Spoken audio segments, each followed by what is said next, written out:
بسم اللہ الرحمن الرحیم۔ السلام علیکم۔ اگر میں اپنی کھجوریں کھانے تک زندہ رہا تو پھر یہ طویل زندگی ہے۔ رسول اللہ صلی اللہ علیہ وسلم نے فرمایا، اس جنت کی طرف پیش قدمی کرو جس کا عرض زمین و آسمان کی مانند ہے۔ عمیر بن حمام رضی اللہ تعالیٰ عنہ نے کہا، بہت خوب، بہت خوب۔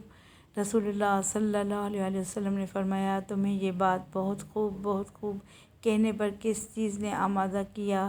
انہوں نے عرض کیا، اللہ کے رسول، اللہ کی قسم، صرف اس امید نے کہ میں بھی جنتیوں میں سے ہو جاؤں۔ آپ صلی اللہ علیہ وسلم نے فرمایا، تم جنتیوں میں سے ہو۔ انہوں نے توشہ دان سے کھجوریں نکالیں اور کھانے لگے۔ پھر کہا، اگر میں اپنی کھجوریں کھانے تک زندہ رہا تو پھر یہ ایک طویل زندگی ہے۔ ان کے پاس جو کھجوریں تھیں وہ انہوں نے پھینک دیں، پھر مشرقین کے ساتھ قتال کیا حتیٰ کہ وہ شہید کر دیے گئے۔ صلو علی الحبیب صلی اللہ تعالیٰ علی محمد صلی اللہ علیہ وسلم۔